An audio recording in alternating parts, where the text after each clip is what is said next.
On va tout de suite enchaîner notre deuxième temps traditionnel et récurrent sur la profession, voir comment elle avance un petit peu. C'est cet observatoire qui chaque année permet de voir où en est l'activité économique et financière. Et pour en parler, on va accueillir ce duo irremplaçable que les plus grandes scènes du monde entier nous jalousent et que ni les bons résultats ni les mauvais chiffres ne mettent jamais en défaut d'expertise et d'analyse. Merci d'accueillir très fort Marc Basset, Maurice Wolf.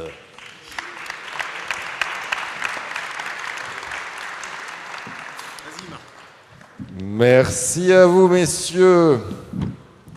Maurice Wolf, coprésident de la FNMSC, Marc Basset de Ridge. C'est la première fois que j'anime avec un président. Un coprésident, c'est un coprésident. C'est déjà pas mal. C'est déjà pas mal, mais c'est un coprésident. Mais je crois que ça fait 10 ans qu'on le fait quand même. Oui. Alors, messieurs, on va découvrir ensemble, peut-être qu'on va passer la télécommande à Marc, elle est importante, on va découvrir le tableau de bord des chiffres clés de l'année 2024 que vous trouverez dans l'Observatoire. Un petit mot avant Marc sur l'échantillon qui est utilisé, puis quelques mots de remerciement que vous vouliez porter aussi. Oui, c'est un petit caractère innovant cette année, puisque dans l'Observatoire, nous avons la chance d'avoir le mot des présidents. Donc, Maurice fait l'honneur d'avoir effectivement une petite tribune, et Dominique également nous a mis une petite tribune dans l'Observatoire, donc ce qui enrichit la vision qu'on peut avoir à travers pas simplement les chiffres, mais les évolutions de la profession. On a aussi un petit témoignage d'un transporteur sanitaire qui a une belle entreprise dans la Drôme et qui effectivement utilise beaucoup les données de l'Observatoire pour se comparer. Donc merci à eux d'avoir contribué à cet Observatoire en 2025 pour 2024. Alors, on voit s'afficher déjà à l'écran les grands chiffres clés, ce tableau de bord un peu de votre activité économique et financière, avec ce premier chiffre qui s'affiche en haut, le plus important s'il en est, celui du taux de croissance. L'année dernière, le taux de croissance était déjà remonté. Il est encore à, on le voit, 4,82 cette année. Est-ce que ce chiffre vous surprend, Marc, et comment est-ce que vous le regardez, vous l'analysez surtout? Alors, le chiffre est complètement aligné avec celui des dépenses assurance maladie pour l'activité ambulance et VSL, puisque la dépense a cru de 4,94%. On retrouve dans l'Observatoire effectivement 4,82%. Donc, ce chiffre est effectivement une tendance solide. L'analyse qu'on en fait, c'est que 2/3 de cette croissance aujourd'hui vient du prix. Donc 2/3 de la croissance qui vient du prix, ça veut dire qu'effectivement la croissance en volume a plutôt tendance à ralentir. Donc ça, c'est un marqueur assez fort, je pense, de l'activité en 2024. Et il faut qu'on regarde ça dans la perspective des évolutions sur les années à venir. On y viendra un peu tout à l'heure, mais effectivement, cet effet prix, on ne va pas le retrouver tous les ans au cours de cet exercice 2025 un peu, et 2026-2027 beaucoup moins. Les autres chiffres qui sont en dessous, taux de valeur ajoutée, EBE et résultat net, en quoi est-ce qu'ils mettent en perspective l'activité et la santé économique et financière des entreprises? Alors, le taux de valeur ajoutée est stable. En fait, on a une compensation de deux phénomènes. Le taux d'inflation a été assez sage en 2024. Il est encore plus sage en 2025, mais il était de 2%. Donc on aurait dû avoir effectivement un petit effet, un effet prix supérieur au taux d'inflation. On aurait pu imaginer effectivement qu'on ait un taux qui se dégrade un peu. En fait, il ne s'est pas dégradé pour une très simple raison, c'est que le carburant, lui, a été très sage. Donc par rapport à des années qu'on a pu vivre où le carburant était la lecture d'abord de l'évolution du coût du carburant était complexe. Là, la demande ayant baissé en 2024, baisse encore plus d'ailleurs en 2025, effectivement, les prix des carburants sont à la fois un peu à la baisse et puis ensuite, après avoir baissé, se sont stabilisés. Donc au niveau du taux de valeur ajoutée, tout ce qu'on pense, et on arrive à un taux qui est stable. Sur les deux autres, taux de résultat net et l'excédent brut? Le BE, c'est la trésorerie qui est dégagée par l'exploitation chaque année. Donc là, pourquoi le BE baisse alors qu'on a un taux de valeur ajoutée qui est stable? C'est simple, entre la valeur ajoutée et le BE, c'est toute la masse salariale. L'augmentation de la masse salariale en 2024, c'était un peu supérieur à 4%. C'est mécanique, hein, c'est lié aux accords qui ont été signés, c'est lié à l'évolution du SMIC, donc plus de 4%. Donc ça nous a amené effectivement une augmentation de la masse salariale. En plus, vous avez forcément des évolutions statutaires, vous avez des recrutements, vous avez des sociétés qui se structurent aussi avec un peu plus de fonctions support. Donc tout ça fait qu'effectivement, on a une augmentation de la masse salariale et une dégradation de l'excédent brut d'exploitation. Un excédent brut d'exploitation dans votre secteur d'activité, pour être bien, il faut qu'il soit entre 10 et 12%. Au-dessus de 12, vous êtes très bien. En dessous de 10, ça commence à se tendre. Voilà. Puisqu'en fait, il sert à quoi cet excédent brut d'exploitation? En fait, il sert à financer principalement l'investissement, donc le renouvellement du parc qui est derrière. Et le renouvellement du parc, il est autour de 6% du chiffre d'affaires en termes de poids dans votre métier. Il est marqué en bas alors que les données sont plutôt bonnes, hein. On voit le taux de croissance, on voit l'effet inflation carburant qui limite la hausse des coûts, et vous dites pourtant que le cash se tend. Qu'est-ce qui fait que le cash se tend dans les entreprises? Effectivement, le cash se tend. Il y a un facteur, alors qui n'est pas un facteur d'exploitation, mais qui est un facteur bilanciel, hein, qui joue beaucoup. Vous avez une profession où normalement, vous avez ce qu'on appelle un excédent de financement d'exploitation, c'est-à-dire que vous avez un payeur qui paye assez vite. Comme je dis toujours, il ne paye pas très cher, mais il paye assez vite, voire très vite. Et puis vous avez des dettes sociales, hein, puisqu'il y a forcément des mécaniques, des décalages de paiement de charges sociales, de paiement des congés payés, ainsi de suite. Donc ces décalages de dettes sociales, en fait, sont supérieurs en principe au crédit client. Il s'avère que depuis maintenant 2-3 ans, on s'aperçoit que le crédit client, effectivement, il est supérieur à ses dettes sociales. Et il est supérieur par un phénomène, je dirais, qui est assez structurel, c'est les délais de paiement des hôpitaux. Et là, pour tous ceux qui ont effectivement des contrats et qui travaillent avec les hôpitaux, les délais de paiement, ils sont, entre guillemets, à perte de vue. Ils ne sont surtout pas du tout maîtrisés et maîtrisables. Maurice, analyse un peu sur ces données. Marc a raison d'insister sur le fait que si je fais ma lecture, et bien évidemment elle est partagée, on sort un résultat net à plus 4 points. Je dis juste une chose, on avait, si vous vous souvenez l'an passé, fait une projection sur ce que pourrait être cette année. Et finalement, cette année est un peu meilleure que ce qu'on avait projeté l'an passé. Il y a un point de plus. Exactement. Pourquoi? Marc l'a très bien expliqué, il y a cet effet gasoil qui finalement nous a donné un peu de ressort supplémentaire. Et puis il dit une chose qui est très vraie, c'est qu'on a de l'EBE, donc finalement on est bien placé en EBE à ce stade sur cet exercice-là, on a du résultat net, mais par contre le cash se tend. Quand on va dans nos boutiques, je vais le dire d'un seul trait, ce n'est pas nos délais fournisseurs qui jouent. Entre guillemets, nos fournisseurs entre les voitures, le gasoil et tout ça, c'est déjà prélevé sur nos comptes avant même qu'on engage le premier jour du mois. Par contre, ce qui joue, il a raison, c'est l'encours client. Quand tu es dans la boutique, l'encours client, c'est soit, entre guillemets, tu factures pas assez vite, tu n'as pas le process, finalement les dossiers sont dans les tiroirs, soit les personnes à qui tu factures, et notamment ton hôpital, ne payent pas. Aujourd'hui, il faut être très honnête, et on le dira notamment dans la masterclass de cet après-midi, nos outils clients sont quand même de plus en plus matures, ce qui fait qu'on facture vite. Franchement, on a des outils qui sont de plus en plus équipés pour aller vite.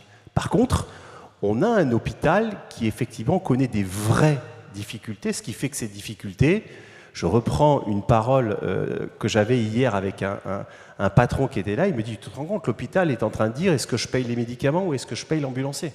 C'est-à-dire que certains hôpitaux en sont là. Et moi, je le vois, et je pense que vous le partagez, je n'ai jamais parlé, et ça fait maintenant 30 ans que j'y suis, d'intérêt moratoire. C'est-à-dire que quand tu es dans un marché public, la règle du marché public te dit qu'effectivement, si jamais l'hôpital dépasse le délai du marché public, qui est en général 50 jours, les intérêts moratoires s'appliquent. Je suis honnête avec toi, Régis.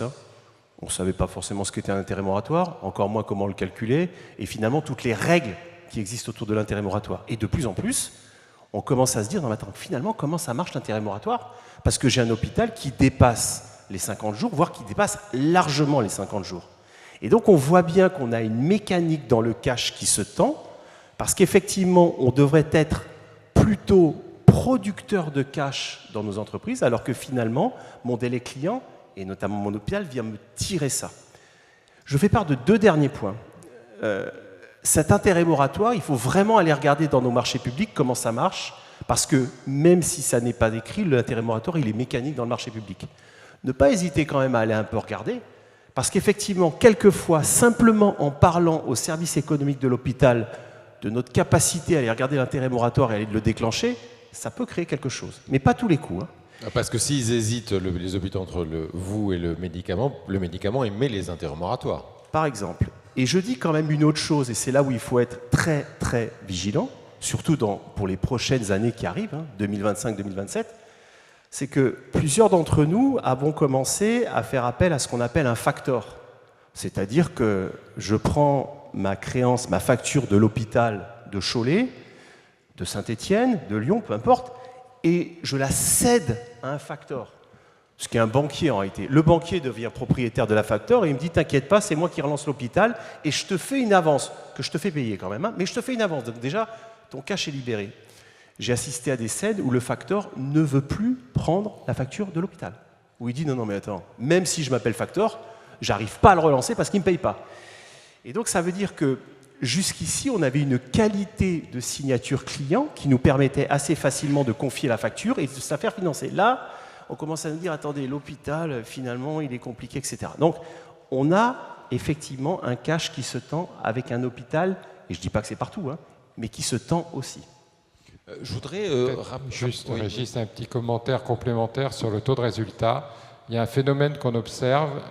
On avait prévu effectivement un résultat à +3. On a un résultat à 4 points, ce qui est plutôt bien. Mais là-dedans, il y a 0,5 qui est lié à des cessions d'actifs. C'est-à-dire que certaines entreprises ont commencé à céder une partie de leurs actifs, donc des autorisations, ADS, AMS, pour pouvoir effectivement assurer ces problèmes de trésorerie, puisque quand la trésorerie se tend, il faut trouver des solutions. Le facteur en est une, le banquier avec des prêts plus classiques en est une, la cession d'actifs peut aussi en être une, même si ça obère bien évidemment un peu le futur parfois. Il y a d'autres cadres qui peuvent être fragilisants et on les a évoqués hier, évidemment. C'est la situation pour les entreprises qui ne sont pas certifiées. C'est aussi les pertes de revenus qui peuvent être liées au RMG dans l'urgence.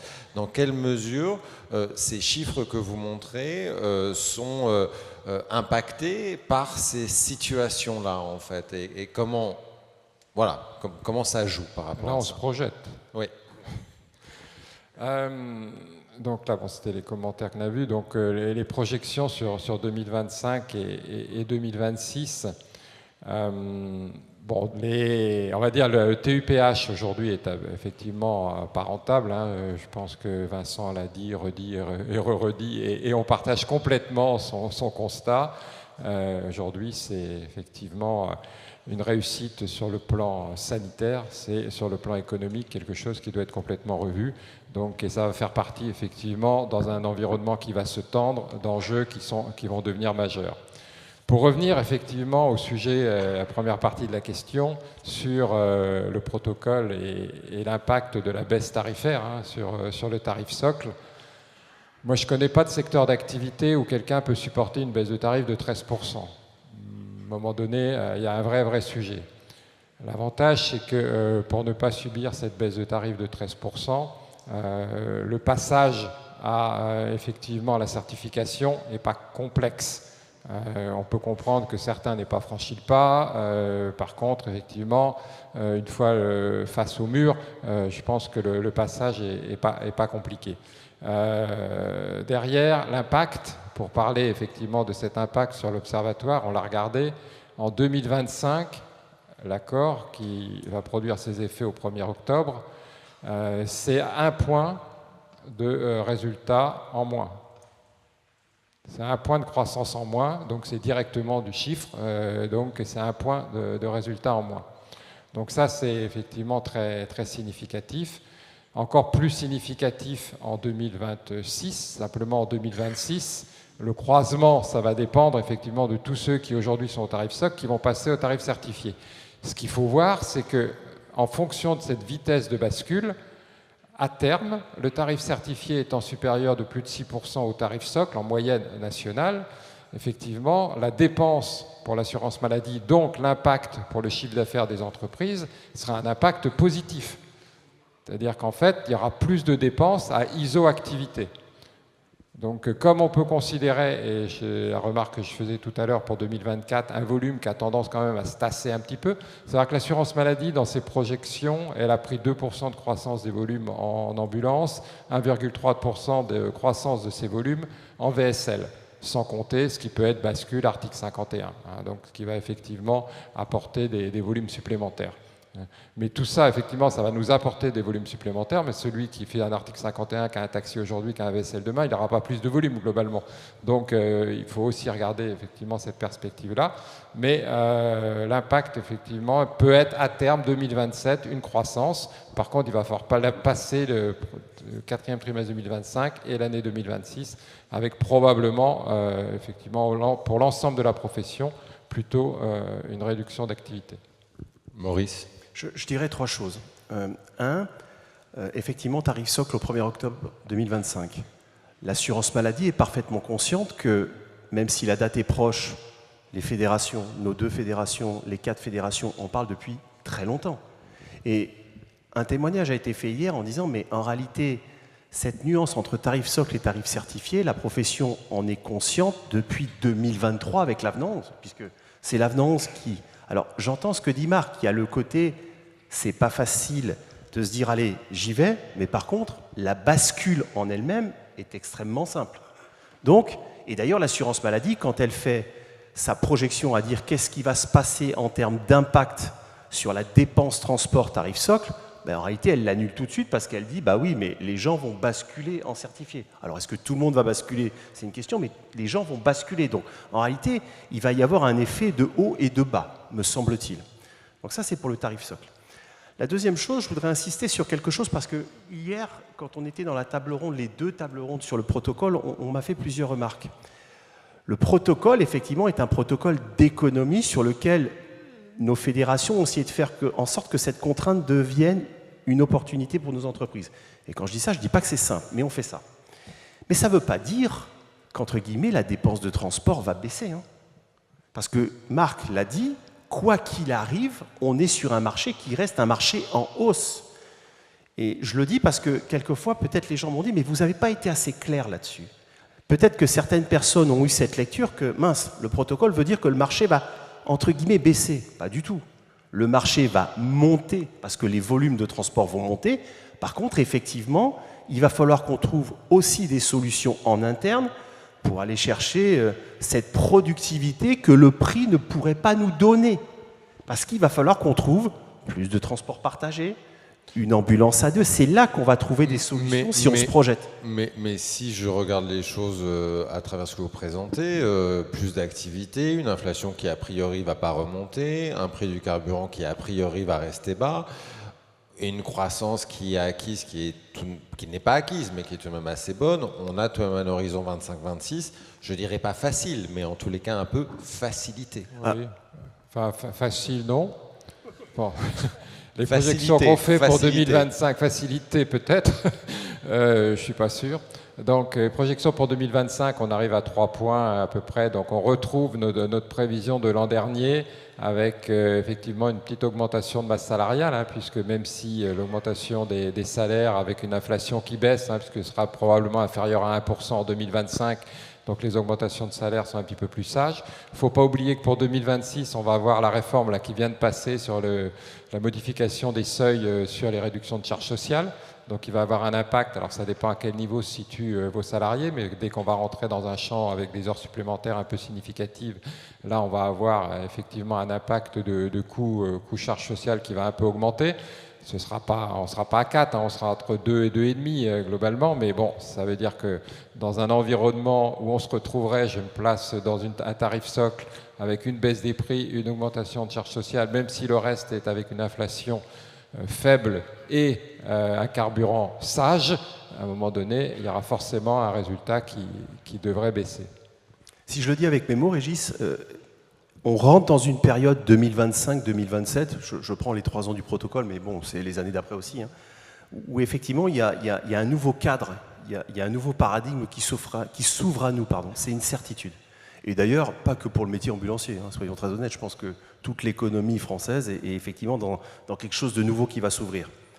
Là où je te rejoins, Régis, c'est quand on rentre dans ce nouveau cadre, si je puis dire, dans cette nouvelle ère qui s'ouvre, finalement les éléments de 2024 sont mieux que ce qu'on avait prévu en 2023, si ce n'est cette petite alerte sur le cash. D'accord. Mais on sait la gérer. Par contre, il faut la gérer.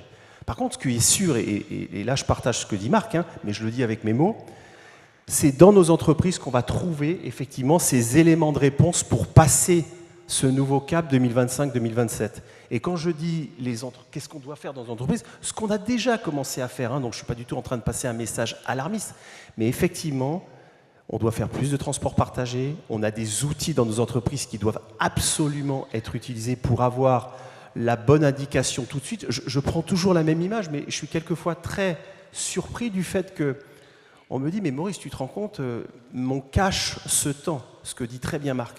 Et en même temps, je dis, ok, allons voir ton encours client, c'est-à-dire où se trouve cette fameuse facture de l'hôpital qui dérive. Ah, mais dans l'outil métier, finalement, comment j'y vais? Parce que, est-ce que ce chiffre, c'est le bon?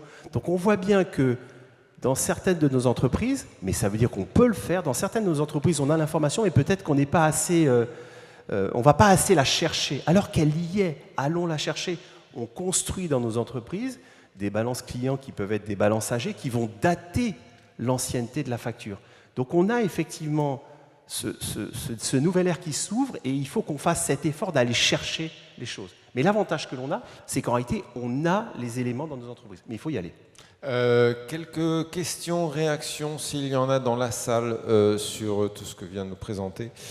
Et Marc et Maurice. C'est parce que j'ai parlé de l'hôpital de Cholet ? On commence avec monsieur derrière. Ouais. Oui, bonjour, nous sommes donc toujours Samuel, toujours du Vaucluse. Donc j'ai relevé plusieurs points au niveau des délais de paiement. Le micro plus près, Voilà, au niveau du délai de paiement des appels d'offres. Je pense que la prochaine fois, on mettra la DDTT dans les appels d'offres, parce qu'il y a quand même le code du commerce qui dit qu'il y a 30 jours. Voilà. Donc, alors, ce qui est quand même rigolo, on va dire, c'est que on prend les organismes prennent un peu, ben tiens, on va prendre dans le code du commerce. Ah ben non, on va prendre dans le code de la santé publique parce que ça nous intéresse. Non, on a quand même le code du commerce. Voilà. Et il faut savoir aussi que les hôpitaux payent en moyenne tous les 15 jours le budget global des transports. Sur le Vaucluse en tout cas. Donc je pense que l'article 441-11, on devrait le rendre plus applicable avec la DTT. Concernant les budgets, on va dire, et on parlait des négociations au niveau social, je comprends bien, on disait avant, un patron, c'est celui qui a une belle voiture. Aujourd'hui, mes salariés ont des belles voitures. Une Tesla, Mercedes, il y a même Porsche d'ailleurs. C'est du leasing. Oh, je ne sais pas. Et je me dis, mais pourquoi on ne fait pas une augmentation salariale en fonction de l'EBE? Parce que vous venez de nous dire, oh, l'EBE, il y a l'augmentation de la masse salariale. Ah oui, mais et la part salariale, les salariés disent, oui, mais on vous a augmenté vos tarifs. Hein. Ouais, mais bon, quand on augmente d'1 euro, on augmente 4 charges de plus. Hein. L'URSSAF, l'ARCO, la caisse de retraite et les mutuelles. Donc je vais bien l'entendre. Bon, après, voilà. Dernier point, dernier point, parce qu'après on va. Au niveau du. Oui, mais j'ai relevé, donc c'est pour ça. Ah oui, non, mais. J'ai fait un peu comme vous, j'ai noté. Au niveau de la trésorerie, l'année dernière, on disait qu'on avait l'élasticité des aides qu'on avait perçues. Est-ce qu'à aujourd'hui, on peut dire que cette élasticité, on l'a toujours et on est en train de la perdre? Question. Voilà. Et j'ai terminé. L'élasticité ? Oui, c'est le sens. Alors, je veux bien répondre sur les 2 premiers points, et puis peut-être clarifier le dernier, parce que là, je comprends. Enfin, je peux. Non, simplement sur le premier point, effectivement, vous avez complètement raison. Il y a aussi la LME, loi de modernisation de l'économie. Donc là-dessus, Maurice parlait d'intérêt moratoire tout à l'heure. De toute façon, il faut y aller. De toute manière, il n'y a pas de raison de ne pas appliquer à l'hôpital ce qui s'applique entre les entreprises. Et en plus, vous savez que des entreprises mauvaises payeurs, il y en a quand même quelques-unes qui sont bien épinglées et qui se prennent des amendes assez costauds. Donc ce n'est pas uniquement de la théorie. Pour le BE, vous avez raison aussi. Et vous savez qu'il y a des systèmes d'intéressement. Vous pouvez très bien moduler effectivement vos impacts de masse salariale avec un intéressement qui est assis sur un élément d'exploitation, soit le BE ou le résultat d'exploitation. Ça peut permettre effectivement des ajustements tout en conservant à la fois, je dirais, des éléments de motivation et puis un élément de variabilité qui permet de suivre la performance de l'entreprise, dans un contexte effectivement où l'entreprise n'est pas la seule responsable de sa performance puisque son environnement économique joue beaucoup. Et le dernier point, l'élasticité, en fait, normalement les aides qui ont effectivement fortement impacté à la hausse le résultat 2023 se sont traduites dans les prix du mois de novembre 2023. Donc en 2024, on se retrouve en année pleine. On va se retrouver en 2025 avec la dernière partie de ce qui avait été négocié dans l'avenant 11, donc 3%, grosso modo au 1er janvier 2025. Donc on aura encore un effet prix en 2025. Effectivement, après, les autres, pas d'autres aides à l'horizon pour l'instant, en tout cas. On va du côté de Cholet. Vincent. Oui, une remarque qui amène une question. Ma remarque, c'est que je ne me reconnais pas du tout dans le compte d'exploitation synthétique que vous avez présenté avec 3% de résultats. Mais je ne suis peut-être pas très bon dans mon entreprise. Je fais peut-être trop du PH et c'est peut-être pour ça que je perds de l'argent. Ça m'amène à une question sur l'observatoire. Premièrement, dans l'observatoire des entreprises qui sont dedans, combien sont au tarif majoré? Est-ce qu'on le sait? Et la deuxième question, quelle est la répartition de l'activité UPH à l'intérieur de ces 300, 500 entreprises de l'observatoire? Donc, sur la première partie de la question, je ne sais pas répondre, Vincent, puisque c'était quelque chose qui est devenu hypersensible depuis la négociation du protocole. Par contre, il va falloir l'introduire l'année prochaine, parce que je pense que ça va être fondamental dans la lecture qu'on va faire de l'évolution des performances. Oui, mais on ne l'a pas lu. C'est-à-dire, oui, effectivement, on ne l'a pas mesuré, effectivement, l'impact que ça pouvait avoir, et l'amplification va forcément nécessiter de le regarder. Ça, c'est fondamental. Et puis ensuite, alors attends, ça c'était le premier point. Le deuxième point, c'était la part du PH. La part du PH, elle est autour de 13%. Est-ce qu'il y a une dernière question à nos intervenants? Oui, monsieur au fond. Le micro vient à vous. Bonjour, Frédéric Basile, donc toujours des Alpes de Haute-Provence, toujours FNMS. Je viens sur les intérêts moratoires, donc moi je fais partie de ceux qui facturent à mon hôpital des intérêts moratoires depuis plus d'1 an maintenant. Mais au même titre qu'ils me payent tardivement les factures d'intérêts moratoires, ils ne me les payent pas du tout. Donc je vais devoir faire payer des intérêts moratoires sur les factures d'intérêts moratoires. On est à plus de 15 000 € de factures d'intérêts moratoires qui ont maintenant plus d'1 an. Je les ai menacés, j'ai été gentil, j'ai fait essayer à peu près tout ce que la loi m'a autorisé de faire, ce que le code pénal m'interdit, quoi, voilà. Qu'est-ce qu'on peut avoir comme solution? Ça devient compliqué. Quand on passe des intérêts moratoires aux intérêts momoratoires.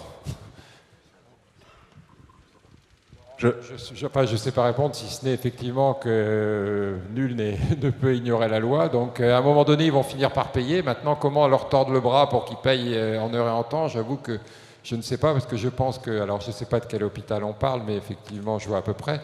Je pense qu'ils doivent être effectivement avec une trésorerie hyper tendue, qu'eux-mêmes ont du mal à se financer, ce qui n'est pas une raison pour ne pas vous payer, mais bon, je pense qu'on est dans une chaîne effectivement qui est un peu complexe en termes de gestion de trésorerie, et c'est un peu en cascade, quoi.